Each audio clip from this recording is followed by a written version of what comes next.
Price the lord. Hallelujah. ಯೇಸುವೆ ಸ್ತೋತ್ರ, ಯೇಸುವೆ ವಂದನೆ, ಯೇಸುವೆ ಆರಾಧನೆ, ಯೇಸುವೆ ಮಹಿಮೆ. ಹೇಗಿದ್ದೀರಾ?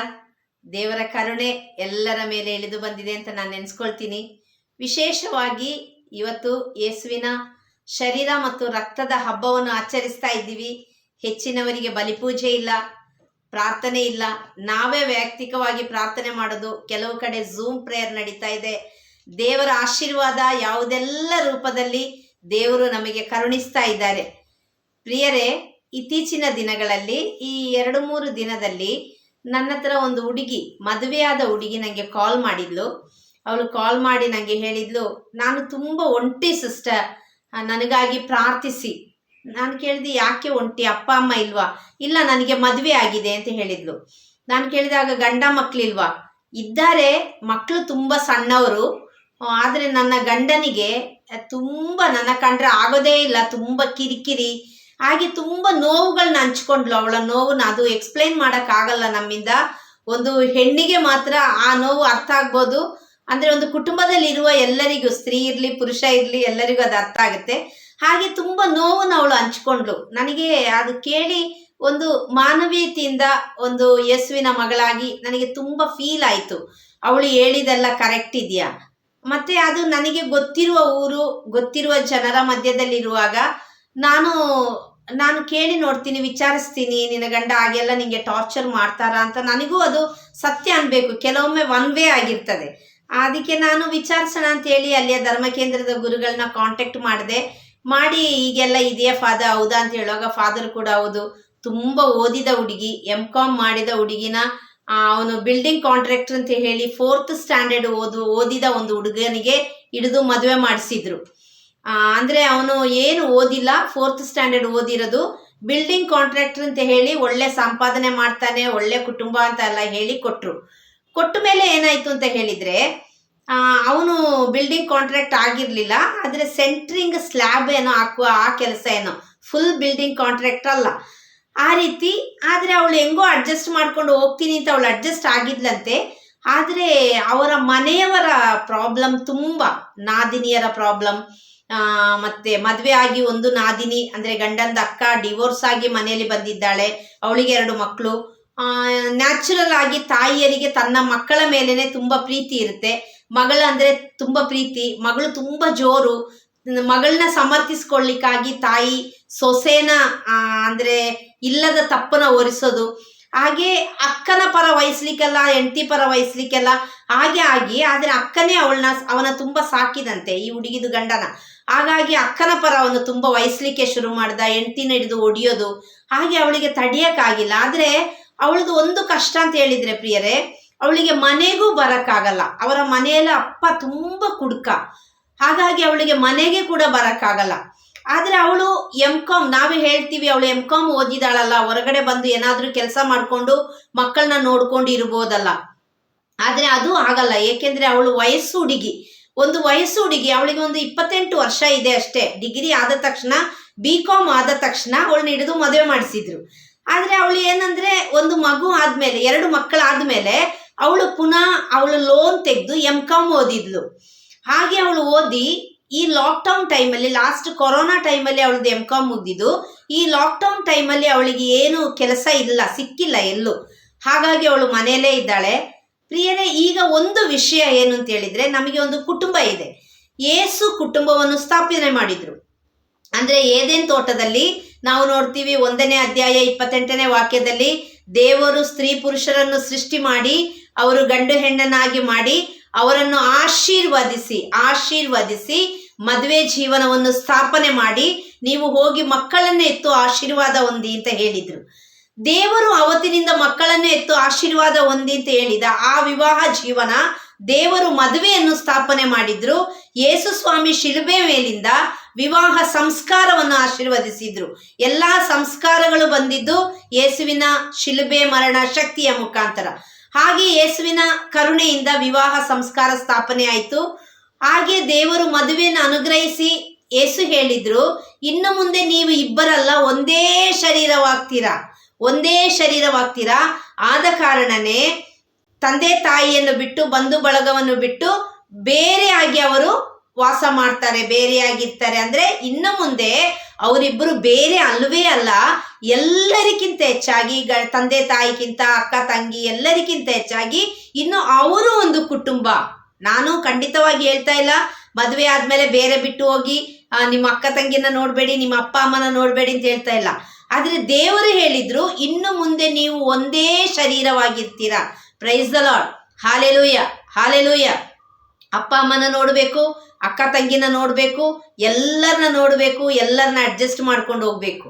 ಆದ್ರೆ ನಿಮ್ಮನ್ನೇ ನಂಬಿ ಬಂದ ಕಷ್ಟದಲ್ಲೂ ದುಃಖದಲ್ಲೂ ನೋವಿನಲ್ಲೂ ನಲಿವಿನಲ್ಲೂ ನಾನು ಸಮವಾಗಿ ಆಗಿರ್ತೀನಿ ಅಂತ ಯೇಸುವಿನ ಮುಂದೆ, ಪರಮಪ್ರಸಾದದ ಮುಂದೆ, ಗುರುಗಳ ಮುಂದೆ, ಗುರು ಹಿರಿಯರ ಮುಂದೆ ವಾಗ್ದಾನ ಮಾಡಿ ಒಂದು ಹೆಣ್ಣು ಮಗಳು ನಿಮ್ಮನ್ನು ಮಾತ್ರ ನಂಬಿಕೊಂಡು ಬರುವಾಗ ಅವಳ ತಂದೆ ತಾಯಿ, ಅವರ ಪರಿಚಯಸ್ಥರು, ಅವಳ ಸಂಸ್ಕಾರಗಳು, ಅವಳದು ಎಷ್ಟೋ ಅವಳು ಹುಟ್ಟಿ ಬೆಳೆದ ಊರು, ಕೇರಿ, ಮನೆ, ಮಠ ಎಲ್ಲವನ್ನು ತೊರೆದು ನನ್ನ ಗಂಡ ನನ್ನ ಸರ್ವಸ್ವ ಅಂತ ಹೇಳಿ ಬರುವಾಗ ಕಾಯಬೇಕಾಗಿದ್ದ ಒಂದು ದೊಡ್ಡ ಕಾರ್ಯ ಗಂಡಸಿಗಿದೆ.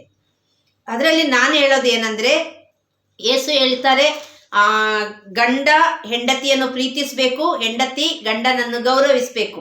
ಅದರ ಬಗ್ಗೆ ಎಲ್ಲ ನಂದು ತುಂಬ ಟಾಕ್ ಇದೆ, ಯೂಟ್ಯೂಬಲ್ಲಿ ಮಂಜುಳಾ ಜಾಯ್ ಅಂತ ಹೊಡೆದ್ರೆ ನಿಮಗೆ ಸಿಗುತ್ತೆ. ನಾನು ಏನು ಹೇಳೋದಂದ್ರೆ ಪ್ರಿಯರೇ, ಈಗ ನನ್ನದೊಂದು ಕೇಸ್ ಬಂದ ಕೇಸಲ್ಲಿ ನಾನು ನೋಡಿದ್ದು ಆ ನಾದಿನಿಯ ಮುಖಾಂತರ ಈ ಮನೆಯಲ್ಲಿ ತುಂಬ ಪ್ರಾಬ್ಲಮ್ ಆಗ್ತಾ ಇದೆ. ಹಾಗೆ ಅಂತ ಹೇಳುವಾಗ ಆ ನಾದಿನಿ ಕೂಡ ವಯಸ್ಸು ಹುಡುಗಿ, ಗಂಡನ ಡಿವೋರ್ಸ್ ಮಾಡಿ ಬಂದ ಹುಡುಗಿ, ನೀ ಮನೆ ಬಿಟ್ಟು ಹೋಗು ಅಂತ ತಳ್ಳಕ್ಕಾಗಲ್ಲ. ಆದರೆ ಒಂದು ಮಾಡ್ಬೋದು, ಮನೆ ಪಕ್ಕದಲ್ಲೇ ಬೇಕಾದರೆ ಬಾಡಿಗೆ ಮನೆ ಮಾಡಿಕೊಟ್ಟು ಅಮ್ಮ ಹೋಗಿ ಅಲ್ಲಿ ಮಲಗುವ ರೀತಿಯಲ್ಲೋ ಏನಾದರೂ ಒಂದು ವ್ಯವಸ್ಥೆ ಮಾಡ್ಬೋದು. ಇನ್ನೊಂದು, ಸೈಕಾಲಜಿಕಲಿ ಒಂದು ಹುಡುಗಿ, ವಯಸ್ಸು ಹುಡುಗಿ, ಅದರಲ್ಲೂ ಅವಳು ಗಂಡ ಡಿವೋರ್ಸ್ ಆಗಿ ಇಬ್ಬರು ಮಕ್ಕಳನ್ನ ಕರ್ಕೊಂಡು ಬಂದಂತಹ ಒಂದು ಹೆಣ್ಣು ಮಗಳು ಇಲ್ಲಿ ತಮ್ಮನ ಹೆಂಡತಿ ತಮ್ಮ ಅನ್ಯೋನ್ಯವಾಗಿ ಜೀವಿಸುವಾಗ ರಾತ್ರಿ ಮಲಗಲಿಕ್ಕೆ ಒಂದು ಕೊಠಡಿಗೆ ಹೋಗುವಾಗ ಇವಳಿಗೆ ನ್ಯಾಚುರಲ್ ಆಗಿ ಸೈಕಾಲಜಿಕಲ್ ಎಫೆಕ್ಟ್ ಆಗ್ತಾ ಇದೆ. ಆಗ ಅವಳು ಆ ಪ್ರತಿಕ್ರಿಯೆಯನ್ನು ಅವಳಿಗೆ ಗೊತ್ತಿಲ್ಲದೇನೆ ಅವಳು ಇವಳ ಮೇಲೆ ಯಾವುದಾದ್ರೂ ಒಂದು ರೀತಿಯಲ್ಲಿ ವಿಷಕಾರಿ ಗಂಡ ಹೆಂಡತಿ ಒಟ್ಟಿಗೆ ಇರದ ಹಾಗೆ ಮಾಡುವಂತಹ ಒಂದು ಕಾರ್ಯ. ಆದರೆ ಎಲ್ಲರೂ ಅಲ್ಲ, ನಾನು ಹೇಳ್ತೀನಿ, ಕೆಲವರಿಗೆ, ಹೆಚ್ಚಿನವರಿಗೆ ಆಸೆ ಆಕಾಂಕ್ಷೆಗಳಿರುತ್ತೆ, ಎಲ್ಲ ಭಾವನೆಗಳಿರುತ್ತೆ. ಆದರೆ ನನ್ನ ತಮ್ಮ ಚೆನ್ನಾಗಿರ್ಲಿ, ನನ್ನ ಅಣ್ಣ ಚೆನ್ನಾಗಿರ್ಲಿ, ನನ್ನ ಕುಟುಂಬ ಚೆನ್ನಾಗಿರ್ಲಿ ಅಂತ ನೋಡಿ ಸ್ವಾರ್ಥವಿಲ್ಲದೆ ನಿಸ್ವಾರ್ಥೆಯಿಂದ ಆ ಕುಟುಂಬಕ್ಕಾಗಿ ತ್ಯಾಗ ಮಾಡುವ ಹೆಣ್ಣು ಮಕ್ಕಳು ಎಷ್ಟೋ ಮಂದಿ ಇದ್ದಾರೆ. ಇದಕ್ಕೆಲ್ಲ ಒಂದು ಸೊಲ್ಯೂಷನ್ ಪವಿತ್ರಾತ್ಮರ ಅಭಿಷೇಕಕ್ಕಾಗಿ ಪ್ರಾರ್ಥನೆ ಮಾಡೋದು. ಪವಿತ್ರಾತ್ಮರ ಅಭಿಷೇಕಕ್ಕಾಗಿ ಪ್ರಾರ್ಥಿಸುವಾಗ ಪವಿತ್ರಾತ್ಮರ ಶಕ್ತಿ ಸರ್ವರ ಮೇಲೆ ಇಳಿದು ಬರುವಾಗ ಕುಟುಂಬಗಳು ಆಶೀರ್ವಾದಗೊಳ್ಳುವಾಗ ಕುಟುಂಬದಲ್ಲಿ ಮಾಡುವ ಎಲ್ಲ ಕಾರ್ಯಗಳು ಫಲಪ್ರದವಾಗ್ತದೆ. ಎಲ್ಲ ಕಾರ್ಯಗಳು, ನಿಮ್ಮ ಕೆಲಸದ ಜಾಗದಲ್ಲಿ ಇರ್ಬೋದು, ನಿಮ್ಮ ಮನೆಯಲ್ಲಿ ಇರ್ಬೋದು, ಮಕ್ಕಳ ಭವಿಷ್ಯ ಇರ್ಬೋದು, ಮಕ್ಕಳ ಓದು ಇರ್ಬೋದು, ಮಕ್ಕಳ ಕೆಲಸ ಕಾರ್ಯಗಳಿರ್ಬೋದು, ಅಥವಾ ಮಕ್ಕಳ ಮದುವೆ ಇರ್ಬೋದು, ಎಲ್ಲ ರಂಗದಲ್ಲೂ 100%, 101% ನಿಮಗೆ ಜಯ ಸಿಗಬೇಕಾದ್ರೆ ನಿಮ್ಮ ಕುಟುಂಬದಲ್ಲಿ ಶಾಂತಿ, ಸಮಾಧಾನ, ನೆಮ್ಮದಿಯಿಂದ ಕೂಡಿದಂತಹ ಒಂದು ಕುಟುಂಬವಾಗಿ ಇಬ್ಬರು ಗಂಡ ಹೆಂಡತಿ ಒಂದು ಮನಸ್ಸಿನಿಂದ ಪ್ರಾರ್ಥಿಸುವವರಾಗಬೇಕು. Praise the lord. ಹಾಲೆಲೂಯ. ಆದಷ್ಟು ನಾನು ಹೆಣ್ಣು ಮಕ್ಕಳಿಗೆ ಹೇಳೋದು ಒಂದೇ, ಎಲ್ಲ ಹಿರಿಯರು ಹೇಳುವ ಒಂದು ಗಾದೆ ಇದೆ, ಹೆಣ್ಣಿಗೆ ಹೆಣ್ಣೇ ಶತ್ರು ಅಂತ ಹೇಳಿ. ನಾನು ಯಾವಾಗಲೂ ಹೇಳ್ತೀನಿ, ನನ್ನ ಎಲ್ಲ ಟಾಕ್ಸಲ್ಲಿ, ಎಲ್ಲ ಜಾಗದಲ್ಲೂ ಹೇಳ್ತೀನಿ, ಒಂದು ಅಬೋಷನ್ ಇರಲಿ, ಒಂದು ಪಾಪದ ಅವಸ್ಥೆ ಇರಲಿ, ಒಂದು ಹೆಣ್ಣು ಮನಸ್ಸು ಮಾಡಿದ್ರೆ, ಒಂದು ಹೆಣ್ಣಾಗಿ ನಾನು ಅದನ್ನು ಹೇಳ್ತಾ ಇರೋದು ಪ್ರಿಯರೇ, ಇದನ್ನು ವೀಕ್ಷಿಸುವ ತಾಯಿಯರು, ಸಹೋದರಿಯರು ಆ ರೀತಿಯಲ್ಲಿ ಒಂದು ನಿಮಿಷ ಚಿಂತೆ ಮಾಡುವ. ಒಂದು ಹೆಣ್ಣು ಮನಸ್ಸು ಮಾಡೋದಾದ್ರೆ ಎಷ್ಟೋ ಅಬೋಷನ್ನ ನಾವು ತಡಿಬೋದು. ಯಾವ ಹೆಣ್ಣು ಮಗಳನ್ನು ಕೈಕಾಲು ಕಟ್ಟಿ ತಕೊಂಡೋಗಿ ಆಪರೇಷನ್ ಥಿಯೇಟ್ರಲ್ಲಿ ಹಾಕಿ ಅಬೋಷನ್ ಮಾಡುವ ಅಂತ ಹೇಳಲ್ಲ. ಅದೇ ರೀತಿಯಲ್ಲಿ ಒಂದು ಕುಟುಂಬವನ್ನು ಹಾಳು ಮಾಡುವಾಗ ನಾವು ನೆನೆಸಬೇಕು, ಪರಸ್ತ್ರೀ ಸಂಘ, ಪರಪುರುಷನ ಸಂಘ ಮಾಡುವಾಗ ಆ ಕುಟುಂಬದಲ್ಲಿ ಮದುವೆಯಾದ ಹೆಣ್ಣು ಇದ್ರೆ, ಆ ಕುಟುಂಬದಲ್ಲಿ ನಾವು ಯಾವ ಪುರುಷನ ಜೊತೆ ನೀನು ಸ್ನೇಹವನ್ನು, ಪ್ರೀತಿಯನ್ನು ಇಟ್ಟು ಆ ಪುರುಷನ ಜೊತೆ ನೀನು ಸಂಬಂಧ ಇಟ್ಟುಕೊಳ್ತೀಯೋ ಆಗ ಆ ಪುರುಷನಿಗೆ ಒಂದು ಹೆಂಡತಿ ಇರ್ತಾರೆ, ಮಕ್ಕಳಿರ್ತಾರೆ, ನೀನೊಂದು ಕುಟುಂಬವನ್ನು ಹಾಳು ಮಾಡ್ತಾ ಇದೀಯಾ. ಒಂದು ಹೆಣ್ಣಾಗಿ ನೀನು ಅದು ಮನಸ್ಸು ಮಾಡಿದ್ರೆ 100%, 101% ಆ ಪಾಪದ ಅವಸ್ಥೆಯಿಂದ, ಆ ಪಾಪದ ಸ್ವಭಾವದಿಂದ ಹೊರಗಡೆ ಬಂದು ಇನ್ನೊಂದು ಕುಟುಂಬವನ್ನು ಆಶೀರ್ವಾದದ ಕುಟುಂಬವಾಗಿ, ಶಾಂತಿ ಸಮಾಧಾನದ ಕುಟುಂಬವಾಗಿ, ಒಂದು ಕುಟುಂಬ ಕಟ್ಟಲ್ಪಡ್ಲಿಕ್ಕೆ ನೀನು ಕಾರಣಳಾಗುವಾಗ ನಿನ್ನ ಕುಟುಂಬ ಆಶೀರ್ವಾದ ಹೊಂದುತ್ತೆ. Praise the lord. Hallelujah, hallelujah. ಒಂದು ಚೂರು ಮನಸ್ಸು ಮಾಡಿ. ಮತ್ತೆ ಕೆಲವು ಮನೆಗಳಲ್ಲಿ ಆ ಅಣ್ಣನಿಗೆ ಅಥವಾ ತಮ್ಮನಿಗೆ ಮದುವೆ ಆಗಿರ್ತದೆ, ಆ ಹೆಣ್ಣು ಮಗಳು, ಕುಟುಂಬದಲ್ಲಿರುವ ಹೆಣ್ಣು ಮಗಳಿಗೆ ಮದುವೆ ಆಗಿರಲ್ಲ. ಆ ಸಮಯದಲ್ಲಿ ಹೊರಗಡೆಯಿಂದ ಬಂದ ಒಂದು ಹೆಣ್ಣು ಮಗಳನ್ನ ಅತ್ತೆ ಆಗಲಿ ನಾದಿನಿಯರಾಗ್ಲಿ ಕಾಟ ಕೊಡುವಾಗ ನೆನೆಸ್ಕೋಬೇಕು, ಏನು ಬಿತ್ತುತ್ತೀವೋ ಅದನ್ನೇ ಕೊಯ್ತೀವಿ. ನಾಳೆ ನಮಗೂ ನಾವು ಹೋದ ಕಡೆನೂ ಹಾಗೇನೆ ನಮಗೆ ಆಗ್ಬೋದು ಅಂತ ಹೇಳುವಂತಹ ಒಂದು ಮನವರಿಕೆ ಇರಬೇಕು. ಅದಲ್ಲದೆ ನಿಮ್ಮ ಕುಟುಂಬದಲ್ಲಿರುವ ಒಂದು ಮಗ ಮದುವೆ ಮಾಡಿ ತಂದ್ರು ಆ ಸೊಸೆ ನಿಮಗೆ ಕಾಟ ಕೊಡ್ಲಿಕ್ಕೆ ಸಾಧ್ಯ ಇದೆ. ಅಲ್ಲದೆ ಈ ಒಂದು ಹೆಣ್ಣು ಮಗಳು ಮದುವೆ ಆಗಿ ಈ ಕಾಟ ಕೊಡ್ತಿರುವ ಹೆಣ್ಣು ಮಗಳಿಗೆ ಅವರಿಗೆ ಒಂದು ಹೆಣ್ಣು ಮಗು ಇದ್ದು ಮದುವೆ ಮಾಡಿಸಿ ಕೊಟ್ರೆ ಅವಳು ಕೂಡ ಅದನ್ನು ಅನುಭವಿಸುವಾಗ ಆ ನೋವು ನಿಮಗೆ ಎಷ್ಟು ಅಂತ ಅರ್ಥ ಆಗುತ್ತೆ. ಯಾರನ್ನು ನೋಯಿಸ್ಲಿಕ್ಕಿರುವ ಅಧಿಕಾರ ಯಾರಿಗೂ ಇಲ್ಲ ಪ್ರಿಯರೇ. ತುಂಬ ಮಂದಿ ಒಂದು ಪೊಸಿಷನ್ ಇದ್ರೆ, ನನಗೊಂದು ಸ್ಥಾನಮಾನ ಇದೆ, ನನಗೊಂದು ಎಂತ ಅಧಿಕಾರ ಇದೆ, ನನಗೆ ಆಸ್ತಿ ಇದೆ, ನಾನು ಶ್ರೀಮಂತಿಕೆಯಲ್ಲಿದ್ದೀನಿ, ನಾನೇನೋ ಒಂದು ದೊಡ್ಡ ವಿಷಯ ಅಂತ ಹೇಳಿ ಇವತ್ತು ಎಷ್ಟೋ ಮಂದಿನ ನೋಯಿಸ್ತಾರೆ. ಚುಚ್ಚಿ ನೋಯಿಸಿ ಅದರಲ್ಲಿ ಒಂದು ಏನೋ ಆಹ್ಲಾದ ಪಡೋದು, ಒಂದು ಸಂತೋಷ ಪಡೋದು. ಯಾರೇ ಇರಲಿ, ಅತ್ತೆ ಸೊಸೆ ಇರಲಿ, ನಾದಿನಿ ಅತ್ತಿಗೆ ಇರಲಿ, ಅಥವಾ ಹೊರಗಡೆ ಕೆಲಸದ ಜಾಗದಲ್ಲಿ ಇರಲಿ, ಗಂಡಸಿರ್ಲಿ ಹೆಂಗಸಿರ್ಲಿ, ಸ್ತ್ರೀ ಇರಲಿ ಪುರುಷರಿರಲಿ, ಯುವಕ ಇರಲಿ ಯುವತಿಯರಿರಲಿ, ಯಾರೇ ಆಗಿರಲಿ ಯಾರನ್ನು ನೋಯಿಸ್ಲಿಕ್ಕಿರುವ ಅಧಿಕಾರ ನನಗೋ ನಿಮಗೋ ಇಲ್ಲ. 1 ಕೊರಿಂಥ 3:16 ಹೇಳುತ್ತೆ, ನಿನ್ನ ದೇಹ ದೇವರ ಆಲಯ. ನನ್ನ ದೇಹ ಯಾವ ರೀತಿ ದೇವರ ಆಲಯವಾಗಿದೆಯೋ ಅದೇ ರೀತಿಯಲ್ಲಿ ಬೇರೆಯವರು ಕೂಡ ದೇವರ ಛಾಯೆಯಲ್ಲಿ ಹುಟ್ಟಿದ, ದೇವರ ಜೀವಶ್ವಾಸ ಊದಿ ಈ ಲೋಕಕ್ಕೆ ಬಂದ ಪ್ರತಿ ಒಂದು ವ್ಯಕ್ತಿ ಕೂಡ ದೇವರ ಕರಗಳಿಂದ ಸೃಷ್ಟಿಸಲ್ಪಟ್ಟ ಅಮೂಲ್ಯ ಸೊತ್ತು, ಅಮೂಲ್ಯ ನಿಧಿ, ದೇವರ ಮಹತ್ವಕ್ಕಾಗಿ, ದೇವರನ್ನು ಮಹಿಮೆ ಪಡಿಸ್ಲಿಕ್ಕಾಗಿ ಈ ಲೋಕಕ್ಕೆ ಬಂದ ವ್ಯಕ್ತಿಗಳು, ಶಕ್ತಿಗಳು. ಹಾಗಾಗಿ ಯಾರನ್ನೇ ಆಗ್ಲಿ ಯಾರು ನೋಯಿಸ್ಲಿಕ್ಕಿರುವ ಅಧಿಕಾರ ನನಗೋ ನಿಮಗೋ ಇಲ್ಲ. ಹಾಗೆ ನೋವು ಮಾಡಿದ್ರೆ ಕ್ಷಮೆ ಕೇಳುವ ದೇವರು ಕರುಣಾಮಯಿ. ಮತ್ತಾಯನ ಶುಭ ಸಂದೇಶ 5ನೇ ಅಧ್ಯಾಯ 23ನೇ ವಾಕ್ಯ ಹೇಳುತ್ತೆ, ನಿನ್ನ ಮೇಲೆ ಯಾರಿಗಾದ್ರೂ ಮನಸ್ತಾಪ ಇದ್ರೂ ಕೂಡ ನಿನ್ನ ಬಲಿಕಾಣಿಕೆಯನ್ನು ಅಲ್ಲೇ ಇಟ್ಟು ನೀನು ಹೋಗಿ ರಾಜಿ ಸಂಧಾನ ಮಾಡಿ ಬಂದು ನಿನ್ನ ಬಲಿಕಾಣಿಕೆಯನ್ನು ಅರ್ಪಿಸು. Praise the lord. ಹಾಲೆಲೂಯ. ನಿನಗೆ ಯಾರ ಮೇಲೆ ಆದ್ರೂ ಇದಿದ್ರೆ, ಏನು ದ್ವೇಷ ಇದ್ರೆ, ಅಸೂಯೆ ಇದ್ರೆ, ಕೋಪ ಇದ್ರೆ ಅಲ್ಲ, ನಿನ್ನ ಮೇಲೆ ಯಾರಿಗಾದ್ರೂ ಇದ್ರೂ ಕೂಡ ನೀನು ಹೋಗಿ ರಾಜಿ ಸಂಧಾನ ಮಾಡು. ಪರಸ್ಪರ ಈ ಲಾಕ್ಡೌನ್ ಅಲ್ಲಿ, ಈ ಕೊರೋನಾ ನಮಗೆ ತುಂಬಾ ಪಾಠ ಕಲಿಸಿದೆ. ಯಾರ ಮೇಲೆ ಆದ್ರೂ ದ್ವೇಷ ಇದ್ರೆ, ಕೋಪ ಇದ್ರೆ, ನೋವಿದ್ರೆ, ನಿರಾಶೆ ಇದ್ರೆ ಎಲ್ಲರನ್ನ ಹೃದಯದಿಂದ ಕ್ಷಮಿಸ್ಲಿಕ್ಕೆ ಮನುಷ್ಯನಿಗೆ ಮಾತ್ರ ಆಗೋದು, ಮರಕ್ಕೆ ಸಾಧ್ಯ ಇಲ್ಲ. ದೇವರು ನಮ್ಮನ್ನು ಸೃಷ್ಟಿ ಮಾಡಿದ್ದು, ದೇವದೂತರಿಗಿಂತ ಸ್ವಲ್ಪವೇ ಕಡಿಮೆ ಮಟ್ಟದಲ್ಲಿ ನಮ್ಮನ್ನು ಸೃಷ್ಟಿ ಮಾಡಿದ್ದಾರೆ. ಅದು ದೇವರ ರೂಪದಲ್ಲಿ, ದೇವರ ಛಾಯೆಯಲ್ಲಿ ನಾವು ಯೇಸುವಿನಂತೆ ಇದ್ದೀವಿ, ಯೇಸುವಿನ ಹಾಗೆ, ಯೇಸುವಿನ ಮಕ್ಕಳು ನಾವು. ಯೇಸು ಹೇಳಿದ್ರು, ನೀನು ಇನ್ನೊಬ್ಬರಿಗಾಗಿ, ನಿನ್ನನ್ನು ಪೀಡಿಸಿದವರಿಗಾಗಿ ನೀನು ಪ್ರಾರ್ಥಿಸುವಾಗ ನೀನು ದೇವರ ಮಗು ಆಗ್ತೀಯ, ದೇವರ ಮಗಳಾಗ್ತೀಯ. ದೇವರ ಮಗು ಆಗುವ, ದೇವರ ಮಗಳಾಗುವ, ಯಾರನ್ನ ಸಹ ನೋಯಿಸೋದು ಬೇಡ. ಎಲ್ಲರನ್ನು ಪ್ರೀತಿಸುವ, ಎಲ್ಲರನ್ನು ಕ್ಷಮಿಸುವ, ಎಲ್ಲರಿಗೆ ಎಷ್ಟಾಗುತ್ತೆ ಅಷ್ಟು ಸಹಾಯ ಮಾಡುವ. ಆ ರೀತಿ ಮಾಡುವಾಗ ದೇವರ ಕರುಣೆ ಸರ್ವರ ಮೇಲೆ ಇಳಿದು ಬರುತ್ತೆ. ನಮ್ಮ ಮಕ್ಕಳಿಗೆ, ನಮ್ಮ ಕುಟುಂಬಕ್ಕೆ, ನಮ್ಮ ವಂಶಕ್ಕೆ 1000 ತಲೆಮಾರುಗಳವರೆಗೆ ಅದು ಆಶೀರ್ವಾದ ಪ್ರಿಯರೇ. ತಂದೆ ತಾಯಿ ಮಾಡಿದ ಪಾಪದ ಫಲ 4 ತಲೆಮಾರುಗಳವರೆಗೆ ಶಾಪವಾಗುತ್ತೆ. ಆದರೆ ನಿನ್ನ ವಂಶದಲ್ಲಿ ಒಬ್ಬ ನೀತಿವಂತನಾಗಿ ದೇವರ ಅನುಗ್ರಹ ಆಶೀರ್ವಾದಕ್ಕೆ ನೀನು ಪಾತ್ರಳಾದ್ರೆ 1000 ತಲೆಮಾರುಗಳವರೆಗೆ ನೀನು ಆಶೀರ್ವಾದದ ಮಗನು, ಆಶೀರ್ವಾದದ ಮಗಳು. Price the lord. ಹಾಲೆಲೂಯ. ನಾವು ನೋಡ್ತೀವಿ, ದಾವೀದನ ಮಗ ಸೋಲೋಮನ ಮಹಾದೇವಾಲಯವನ್ನು ಕಟ್ತಾನೆ. ದೇವರು ಅವನಿಗೆ ಪ್ರಪಂಚದಲ್ಲಿ ಯಾರಿಗೂ ಇಲ್ಲದ ಜ್ಞಾನ ಕೊಡ್ತಾರೆ. ಹಾಗೆ ಎಲ್ಲನ ಅವನ ಕೊಂಡಾಡ್ತಾರೆ. ಅಂತ ಜ್ಞಾನಿ, ಅಷ್ಟು ಎಲ್ಲ ಜನರನ್ನು ಚೆನ್ನಾಗಿ ನೋಡಿಕೊಂಡು ದೇವರ ಪ್ರೀತಿಗೆ ಪಾತ್ರರಾಗಿದ್ದ ಸೋಲೋಮನ ಅನ್ಯ ಸ್ತ್ರೀಯರನ್ನು ಮದುವೆಯಾಗಿ ಅವರ ಮುಖಾಂತರ ವಿಗ್ರಹಾರಾಧನೆ, ಇನ್ನು ಅನೇಕ ಶಕ್ತಿಗಳನ್ನು ನಂಬಿ ಅನೇಕ ವಿಗ್ರಹಗಳಿಗೆ ಪೂಜೆ ಎಲ್ಲ ಮಾಡುವಾಗ ದೇವರು ಹೇಳ್ತಾರೆ, ಸೊಲೊಮೋನನೇ, ನಿನ್ನ ತಂದೆಯ ನಡವಳಿಕೆಯನ್ನು, ನಿನ್ನ ತಂದೆಯೊಂದಿಗೆ ನಾನು ಮಾಡಿಕೊಂಡ ಒಡಂಬಡಿಕೆಯನ್ನು ನೆನೆಸಿಕೊಂಡು ನಾನು ನಿನ್ನನ್ನು ಶಿಕ್ಷಿಸುವುದಿಲ್ಲ, ಬದಲಾಗಿ ನಿನ್ನನ್ನು ಆಶೀರ್ವದಿಸುತ್ತೇನೆ. Praise the lord. Hallelujah, hallelujah. ಪ್ರಿಯರೇ, ನಾವು ಒಳ್ಳೆಯದು ಮಾಡುವುದಾದರೆ ನಮ್ಮ ಮಕ್ಕಳನ್ನು ಪ್ರಭು ಯೇಸು ತನ್ನ ಕರಗಳಲ್ಲಿ ಇಟ್ಟುಕೊಂಡು, ತನ್ನ ತ್ರಾಣವುಳ್ಳ ಹಸ್ತದಿಂದ ಆ ಹಸ್ತದ ಕೆಳಗೆ ಅವರನ್ನು ಇಟ್ಟುಕೊಂಡು, ಬಲಗೈ ಹಸ್ತ ಅವರಿಗೆ ಆಧಾರವಾಗಿದ್ದುಕೊಂಡು, ಅವರ ಪಕ್ಕೆಲುಬುಗಳಲ್ಲಿ ಉದಿಗಿಸಿಕೊಂಡು, ಅವರ ಅಂಗೈಯಲ್ಲಿ ಚಿತ್ರಿಸಿಕೊಂಡು ನಮ್ಮ ಮಕ್ಕಳನ್ನು 1000 ತಲೆಮಾರುಗಳವರೆಗೆ ಅವರು ಆಶೀರ್ವದಿಸ್ತಾರೆ. ನಮ್ಮ ಮಕ್ಕಳಿಗೆ, ನಮ್ಮ ವಂಶಕ್ಕೆ ಆಶೀರ್ವಾದ ಬೇಕಾ?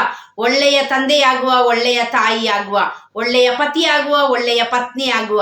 ಎಲ್ಲ ಕೇಡು ಕೆಟ್ಟದ್ದು. ನಾನು ಎನ್ಸೋದು, ಈ ಲೋಕಕ್ಕೆ ಏನಾದ್ರೂ ನಾವು ಗ್ಯಾರಂಟಿ ವಾರಂಟಿ ಪಡ್ಕೊಂಡು ಬಂದಿದ್ದೀವ? ಏನೂ ಇಲ್ಲ ಪ್ರಿಯರೇ. ಈಗ ನೋಡಿ, ಒಂದು ಮಟನಿಗೆ ಕೆಜಿಗೆ ಇದೆ 700, 800, 850 ಇದೆ. ಒಂದು ಚಿಕನಿಗೆ 210, ಆ ರೀತಿ ಎಲ್ಲ ಇದೆ. ಫಿಶ್ಶಿಗೆ ತರಾವರ ರೇಟ್ ಇದೆ. ಆದರೆ ಮನುಷ್ಯ ಸತ್ರೆ ಅದಕ್ಕೆ ಏನು ಬೆಲೆ ಇಲ್ಲ. ಇತ್ತೀಚಿನ ಕೊರೋನಾ ದಿನಗಳಲ್ಲಿ ಶವವನ್ನು ತಗೊಂಡು ಬುಲ್ಡೋಸರಲ್ಲಿ ಎಸೆಯೋದು, ಚರಂಡಿಯಲ್ಲಿ ಎಸ್ತು ಹೋಗೋದು, ಯಾವುದೋ ಹೊಳೆಯಲ್ಲಿ ಎಸೆಯೋದು, ಯಾವುದೋ ಕೆರೆಯಲ್ಲಿ ಎಸೆಯೋದು, ಅನಾಥಾಶ್ರಮವಾಗಿ ಮಾಡೋದು, ಆ ರೀತಿಯೆಲ್ಲ ಇರುವಾಗ ಬಂಧು ಬಳಗದವರು ಕೂಡ ನಮ್ಮ ಮುಖ ನೋಡಕ್ಕೆ ಬರ್ತಾ ಇಲ್ಲ. ಅಂತ ಒಂದು ಕಾಲಘಟ್ಟದಲ್ಲಿ ನಾವಿದ್ದೀವಿ. ನಮಗೆ ಕೊರತೆಗಳಿರ್ಬೋದು, ನಮಗೆ ಬಲಹೀನತೆಗಳಿರ್ಬೋದು. ನಮ್ಮ ಕ್ಯಾರೆಕ್ಟರನ್ನು, ನಮ್ಮ ಸ್ವಭಾವವನ್ನು ನಾವು ಬದಲಿಸದಿದ್ದರೆ ನಾವು ಏನು ಪ್ರಾರ್ಥನೆ ಮಾಡಿನೂ ಏನು ಪ್ರಯೋಜನ ಇಲ್ಲ. ತಪ್ಪಿರ್ಬೋದು, ಅದನ್ನ ತಿದ್ದುಕೊಳ್ಳುವ, ಅದನ್ನ ಸರಿ ಮಾಡುವ ಆಗುತ್ತೆ. ಮನುಷ್ಯ ಮನಸ್ಸು ಮಾಡಿದ್ರೆ ಏನು ಸಾಧ್ಯ ಇಲ್ಲ ಹೇಳಿ? ನಮಗೆ ಆಗದಿದ್ರೆ ದೇವರನ್ನ ಗಟ್ಟಿಯಾಗಿ ಇಟ್ಕೊಳ್ಳುವ, ಯೇಸುವನ್ನ ಗಟ್ಟಿಯಾಗಿ ಇಟ್ಕೊಳ್ಳುವ. ಯೇಸು ಹೇಳ್ತಾರೆ, ಮನುಷ್ಯನಿಗೆ ಅಸಾಧ್ಯವಾದುದು ದೇವರಿಗೆ ಸಾಧ್ಯ. ಯೇಸುವಿಗೆ ಎಲ್ಲವೂ ಸಾಧ್ಯ. ಪ್ರಿಯರೇ, ಎಲ್ಲವೂ ಸಾಧ್ಯ. ನಿಮ್ಮ ಕ್ಯಾರೆಕ್ಟರನ್ನು, ನನ್ನ ಕ್ಯಾರೆಕ್ಟರನ್ನು ಬದಲಾವಣೆ ಮಾಡಲಿಕ್ಕೆ ಯೇಸುವಿಗೆ ಸಾಧ್ಯ. ಬದಲಾಯಿಸುವ. ನಾನು ಬದಲಾದರೆ ನನ್ನ ಕುಟುಂಬ ಬದಲಾಗುತ್ತೆ. ನನ್ನ ಕುಟುಂಬ ಬದಲಾದರೆ ನಮ್ಮ ಧರ್ಮಕೇಂದ್ರ ಬದಲಾಗುತ್ತೆ. ನಮ್ಮ ಧರ್ಮಕೇಂದ್ರ ಬದಲಾದರೆ ನಮ್ಮ ಧರ್ಮಕ್ಷೇತ್ರ ಬದಲಾಗುತ್ತೆ. ನಮ್ಮ ಧರ್ಮಕ್ಷೇತ್ರ ಬದಲಾದರೆ ಇಡೀ ಪ್ರಪಂಚನೇ ಬದಲಾಗುತ್ತೆ, ಇಡೀ ದೇಶ ಬದಲಾಗುತ್ತೆ, ಇಡೀ ಪ್ರಪಂಚ ಬದಲಾಗುತ್ತೆ. ಮೊದಲು ನಾನು ಬದಲಾಗಬೇಕು. ಆ ಬದಲಾವಣೆಯನ್ನು ನಾವು ನಿರೀಕ್ಷಿಸಬೇಕು. ಅದು ನಾವೇ ಯೇಸುವಿನ ಸಹಾಯದಿಂದ ನನ್ನಲ್ಲಿ ಏನು ದುರ್ಗುಣಗಳಿದೆ ಅದನ್ನು ನಾನು ಫಸ್ಟ್ ಅರಿಬೇಕು. ಯಾವಾಗಲೂ ತಪ್ಪು ಮಾಡುವಾಗ ಮನುಷ್ಯ ತಿದ್ದುಕೊಂಡ್ರೆ ಪ್ರಿಯರೇ, ನಮಗೆ ಏಳಿಗೆನೆ. ನಾವೇ ನೆನೆಸು ನೋಡುವ, ನಾವು ಸುಳ್ಳು ಹೇಳ್ತೀವ, ಚಾಡಿ ಹೇಳ್ತೀವ, ಪರದೂಷಣೆ ಮಾಡ್ತೀವ, ಹೊಟ್ಟೆ ಕಿಚ್ಚು ಪಡ್ತೀವ, ಅಥವಾ ಬೇರೆಯವರನ್ನು ಕೀಳಾಗಿ ಕಾಣ್ತಾ ಇದ್ದೀವ. ಅನೇಕ ಸ್ವಭಾವಗಳು. ಆ ಸ್ವಭಾವಗಳನ್ನ ನಾವು ನೆನೆಸಿ ನೋಡುವ. ಆ ಸ್ವಭಾವಗಳಲ್ಲಿ ನಾವು ಜೀವಿಸ್ತಾ ಇದ್ದೀವ ಅಂತ ನೆನೆಸುವ. ನಮ್ಮ ವೈಯಕ್ತಿಕವಾದ ಪಾಪಗಳು, ಎಷ್ಟೋ ಮಂದಿಯಲ್ಲಿ ಈಗಲೂ ಹಸ್ತಮೈಥುನ, ಸಲಿಂಗ ಕಾಮ, ಬ್ಲೂ ಫಿಲಂ ನೋಡೋದು, ಇದೆಲ್ಲ ಇದೆ. ಅದರಿಂದೆಲ್ಲ ಹೊರಗಡೆ ಬರುವ, ಯೇಸುವಿನ ಮಗನಾಗುವ, ಯೇಸುವಿನ ಮಗಳಾಗುವ, ಬದಲಾಗುವ, ಜೀವಿಸುವ. ಯೇಸುವಿಗಾಗಿ, ಯೇಸುವಿನಲ್ಲಿ ಯಾವ ಗ್ಯಾರಂಟಿ ವಾರಂಟಿ ಇಲ್ಲದ ಜೀವನ. ಸ್ವರ್ಗಕ್ಕೆ ಹೋಗ್ಬೇಕು. ನಾವು ಸ್ವರ್ಗಕ್ಕೆ ಹೋಗ್ಬೇಕಾದ್ರೆ ಪ್ರೀತಿ ಮಾಡಬೇಕು. ನಮ್ಮ ಪ್ರೀತಿ ಸರಿಯಾದ ರೀತಿಯಲ್ಲಿ ಇರಬೇಕಾದ್ರೆ ಪ್ರಾರ್ಥಿಸಬೇಕು. ನಾವು ಪ್ರಾರ್ಥಿಸುವಾಗ ಯೇಸುವಿನ ಹೃದಯವನ್ನು ತಟ್ಟುವವರಾಗ್ತೀವಿ. ಯೇಸುವಿನ ಹೃದಯ ತಟ್ಟುವಾಗ ಯೇಸು ಅವರ ಹೃದಯದೊಳಗೆ ಆ ಪ್ರೀತಿಯ ಕಿರಣದಿಂದ, ಆ ಕರುಣೆಯ ಕಿರಣದಿಂದ ನಮ್ಮನ್ನು ಒದಗಿಸ್ಕೊಳ್ತಾರೆ. ನಾವು ಅವರ ಹೃದಯದೊಳಗೆ ಅವಿತಿಟ್ಟುಕೊಂಡು ಯೇಸಪ್ಪ ಅಂತ ಕರೀತಾ ಅವರ ಮಕ್ಕಳಾಗಿ ಜೀವಿಸುವ. ಈ ಲೋಕದಲ್ಲಿ ಏನೂ ಇಲ್ಲ, ಯಾವುದು ಶಾಶ್ವತ ಇಲ್ಲ, ಯಾರು ಶಾಶ್ವತ ಇಲ್ಲ. ಯೇಸುವಿನ ಮಡಿಲಲ್ಲಿ ಹೋಗಿ ಕೂರುವ ಕೃಪೆ, ಕರುಣೆ ನನಗೂ ನಿಮಗೂ ಸಿಗಬೇಕಾದ್ರೆ ನೀವು ಬದಲಾಗುವ. ಕಣ್ಣುಗಳನ್ನ ಮುಚ್ಚಿ ಎದೆ ಮೇಲೆ ಕೈ ಇಟ್ಟು, ಯೇಸುವೆ, ನಮ್ಮ ಕುಟುಂಬಗಳನ್ನು ಕಟ್ಟುವುದಕ್ಕಾಗಿ ಸ್ತೋತ್ರ. ನನ್ನನ್ನು ಬದಲಾವಣೆ ರೂಪದಲ್ಲಿ ಮಾರ್ಪಡಿಸುವುದಕ್ಕಾಗಿ ಸ್ತೋತ್ರ. ನನ್ನಲ್ಲಿರುವ ಎಲ್ಲ ದುರ್ಗುಣ, ದುರಭ್ಯಾಸಗಳು, ದುಶ್ಚಟಗಳು ಯೇಸುನಾಮದ ಬಲದಲ್ಲಿ, ಯೇಸುನಾಮದ ಶಕ್ತಿಯಲ್ಲಿ ನಮ್ಮೆಲ್ಲರ ದೇಹಾತ್ಮ ಮನಸ್ಸನ್ನು ಬಿಟ್ಟು ಸುಟ್ಟು ಬೂದಿಯಾಗಲಿ ಸ್ವಾಮಿ. ಯಾವುದೆಲ್ಲ ದುಶ್ಚಟಗಳಿದೆಯೋ, ನಿಮ್ಮಿಂದ ಬಿಡಕ್ಕಾಗ್ತಾ ಇಲ್ವೋ, ಈ ನಿಮಿಷದಲ್ಲಿ ನಾವಾಗಿರುವ ಜಾಗದಲ್ಲಿ, ನಾವಾಗಿರುವ ಅವಸ್ಥೆಯಲ್ಲಿ ಮೊಣಕಾಲೂರಿ ಯೇಸುವೆ ಎಲ್ಲ ದುರ್ಗುಣ ದುಶ್ಚಟದಿಂದ ಬಿಡುಗಡೆ ಮಾಡಿದಕ್ಕಾಗಿ ಸ್ತೋತ್ರ. ಕ್ಷಮಿಸದ ಅವಸ್ಥೆಯಲ್ಲಿರುವಾಗ ಯೇಸುವೆ ಕ್ಷಮಿಸುವ ಶಕ್ತಿ ನೀಡುವುದಕ್ಕಾಗಿ ಸ್ತೋತ್ರ. ಕೃಪೆ ಕರುಣೆ ಇಳಿದು ಬರುವುದಕ್ಕಾಗಿ ಸ್ತೋತ್ರ. ಕುಟುಂಬದಲ್ಲಿ ಅನ್ಯೋನ್ಯತೆ ಹೆಚ್ಚಾಗುವುದಕ್ಕಾಗಿ ಸ್ತೋತ್ರ. ಬಿಟ್ಟುಕೊಟ್ಟು ಜೀವಿಸುವ ಕೃಪೆ ಒಬ್ಬೊಬ್ಬರಿಗೆ ದಯಪಾಲಿಸುವುದಕ್ಕಾಗಿ ಸ್ತೋತ್ರ. ನಿತ್ಯ ಸಹಾಯಕರಾದ ಪರಿಶುದ್ಧಾತ್ಮರೇ, ನಮ್ಮೊಬ್ಬೊಬ್ಬರನ್ನು ಮುನ್ನಡೆಸುವುದಕ್ಕಾಗಿ ಸ್ತೋತ್ರ ಸ್ವಾಮಿ. ನಮ್ಮನ್ನು ಕೈ ಹಿಡಿದು ನಡೆಸಿರಿ ಸ್ವಾಮಿ. ನಮ್ಮನ್ನು ಮಾರ್ಪಡಿಸಿರಿ ಸ್ವಾಮಿ. ನಮ್ಮನ್ನು ಬದಲಾಯಿಸಿರಿ ಸ್ವಾಮಿ. ನಾವು ಯಾರು ಇಲ್ಲದವರು ಯೇಸುವೆ, ದಿಕ್ಕಿಲ್ಲದವರು ಸ್ವಾಮಿ. ಯಾರು ಇಲ್ಲ ಅಂತ ಕೊರಗುವವರು ಹೆದರಬೇಡಿ ಮಕ್ಕಳೇ, ನಿಮಗಾಗಿ ಯೇಸು ಇದ್ದಾರೆ. ದುಡಿದು ಭಾರ ಹೊತ್ತು ಬಳಲಿ ಬೆಂಡಾದ ಸರ್ವ ಜನರೇ, ನೀವೆಲ್ಲರೂ ನನ್ನ ಬಳಿಗೆ ಬನ್ನಿರಿ, ನಾನು ನಿಮಗೆ ವಿಶ್ರಾಂತಿ ಕೊಡ್ತೀನಿ ಅಂತ ನುಡಿದ ಯೇಸು ನಾಮದಲ್ಲಿ ನನ್ನ ಬಳಿಗೆ ಬರುವವರನ್ನು ನಾನೆಂದಿಗೂ ತಳ್ಳಿ ಬಿಡುವುದಿಲ್ಲ, ಬರಿಗೈಲಿ ಕಳಿಸುವುದೇ ಇಲ್ಲ ಎಂದು ವಾಗ್ದಾನ ಮಾಡಿದ ಯೇಸು ನಾಮದಲ್ಲಿ ನೀನು ಕಷ್ಟ, ದುಃಖ, ನೋವು, ನಿರಾಶೆ, ಸೋಲು, ಏಕಾಂಗಿತನ ಅಂತ ಹೇಳುವ ನದಿಯ ನೀರಿನ ಮೇಲೆ ನೀನು ಹಾದು ಹೋಗ್ತಾ ಇದ್ರು, ಆ ನದಿ ನೀರು ನಿನ್ನನ್ನು ಮುಳುಗಿಸುವುದಿಲ್ಲ. ನೀನು ನಿಂದೆ ಅಪಮಾನವೆಂಬ ಬೆಂಕಿ ಜ್ವಾಲೆ ನಡುವೆ ನೀನು ಹಾದು ಹೋಗ್ತಾ ಇದ್ರು, ಆ ಬೆಂಕಿ ಜ್ವಾಲೆ ನಿನ್ನನ್ನು ದಹಿಸುವುದಿಲ್ಲ. ಏಕೆಂದ್ರೆ ನೀನು ಯೇಸುವಿನ ಮಗಳು, ಯೇಸುವಿನ ಮಗನು. ಯೇಸುವೆ, ಎಲ್ಲರಲ್ಲಿಯೂ ಪ್ರೀತಿ ಐಕ್ಯತೆ ಉಂಟಾಗುವುದಕ್ಕಾಗಿ ಸ್ತೋತ್ರ. ಕುಟುಂಬಗಳು ಆಶೀರ್ವಾದಗೊಳ್ಳುವುದಕ್ಕಾಗಿ ಸ್ತೋತ್ರ. ನಮ್ಮನ್ನು ಮಾರ್ಪಡಿಸಿದಕ್ಕಾಗಿ ಸ್ತೋತ್ರ. ನಿಮ್ಮ ಮಗಳಾಗಿ ಮಗನಾಗಿ ಜೀವಿಸುವ ಕೃಪೆಯನ್ನು, ಅನುಗ್ರಹ, ಆಶೀರ್ವಾದವನ್ನು ನಮ್ಮ ಒಬ್ಬೊಬ್ಬರಿಗೆ ದಯಪಾಲಿಸಿದಕ್ಕಾಗಿ ಸ್ತೋತ್ರ ಸ್ವಾಮಿ. ತಂದೆಯಾದ ದೇವನೇ, ಮಾತೆ ಮರಿಯಮ್ಮರ ಮಧ್ಯಸ್ಥಿಕೆಯಲ್ಲಿ ಯೇಸು ನಾಮದಲ್ಲಿ ಬೇಡಿದ್ದೇವೆ, ಬೇಡಿದನ್ನು ಹೊಂದಿಕೊಂಡಿದ್ದೇವೆ ಎಂದು ವಿಶ್ವಾಸಿಸ್ತೇವೆ ನಮ್ಮ ಜೀವವುಳ್ಳ ತಂದೆಯೇ. Amen, amen, amen. Praise the lord. Hallelujah. ನಿಮ್ಮ ಸಹೋದರಿ ಮಂಜುಳಾ ಜಾಯ್, ಪ್ರೋ ಲೈಫರ್. ಪ್ರಿಯರೇ, ನನ್ನ ನಂಬರ್ 9902498681. Price the lord.